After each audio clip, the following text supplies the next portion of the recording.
गतकाली महण महण सुनारे मंडित होई राजराजेश्वर बेश बा सुना बेशरे भक्तों को दर्शन दे पतित जनों को उद्धार करथिले चतुर्थामूर्ति। आज रथ उपरे अनुष्ठित हेबो अधरपणा नीति। रथरे थिबा पार्श्व देवादेवी चंडी चामुंडा एवं अतृप्त आत्मा को महाप्रभुंकर अधरपणा पाई आत्मतृप्ति लाभ करिवे। वर्तमान श्रीक्षेत्र चलचंचल होइतिबा बेले सीधासलख जिबा पुरी सेठारे अधिक आलोचना करछन्ती आम पुरी रिपोर्टर बिरंची दास। अंतिम मुहूर्त पहुंची महाप्रभुंकर घोष यात्रा नवदिनात्मक यात्रा एवं ता पर गतकाली सुनावेशर दर्शन दे पतित जनों को उद्धार करने पर आज महाप्रभुंकर से दुर्लभ अधर नीति अनुष्ठित हो।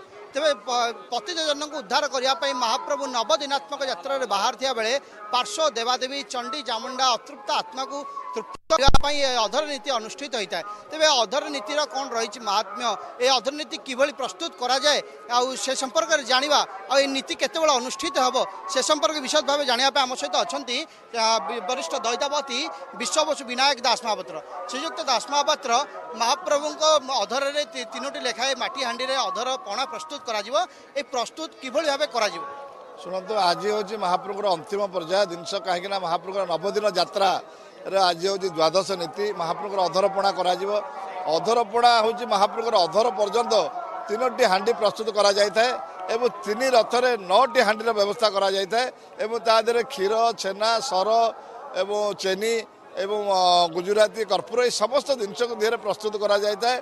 महास्वार मैंने आपको प्रस्तुत कर जितेबाला मध्याह्न धूप सरी सारा पर ये प्रस्तुत कार्य आरंभ हुए एवं 3टी जाक हांडी जो 3टी रथरे 9टी हांडी ये संपूर्ण भंगा जाए कहीं महाप्रभु रथ चारिपट पार्श्व देवता महाप्रभुर समस्त चंडी चामुंडा आत्मा तृप्ति ये समस्त शांति निमंते जिनसटी करा जाए। क्षेत्र में भक्तों भिड़ जमीबार लगी किसी भक्तों प्रतिक्रिया नवा कौन कहे आज गतकाली सुनावेश थिला आज अधर नीति महाप्रभु अंतिम पर्याय रथ पर दर्शन करुँच तांकर महिमा तो कही हबनी बहुत किछि माने अच्छी आज जो दर्शन मिली सेटा तो माने मोर भाषा रे नाही कहवा बहुत कष्टकर तांको विषय रे आ जो अनुभूति मते एई वर्ष मिली माने जेते थर मु चाहि जे मु जीवी ठाकुरंक पाखु को बाहुडा देखिया पई बा गुंडीचा देखिया पई मु आसीची आ तांकर एते अपार अपार करुणा अछि मो प्रति। निश्चित भाव में आपण प्रथम थर पे आछंती ना या पूर्व महाप्रभु रथ घोष यात्रा महाप्रभु दर्शन करते प्रथम थर लगुच नियार अनुभूति कौन कहे महाप्रभु रथ पर दर्शन कर हम बहुत भल लगिला एते दूर आसिलु दर्शन कलु बहुत भल लगिला। कौन कहे आज महाप्रभु अंतिम पर्याय रथ पर दर्शन देउछंती किभली अनुभूति रही?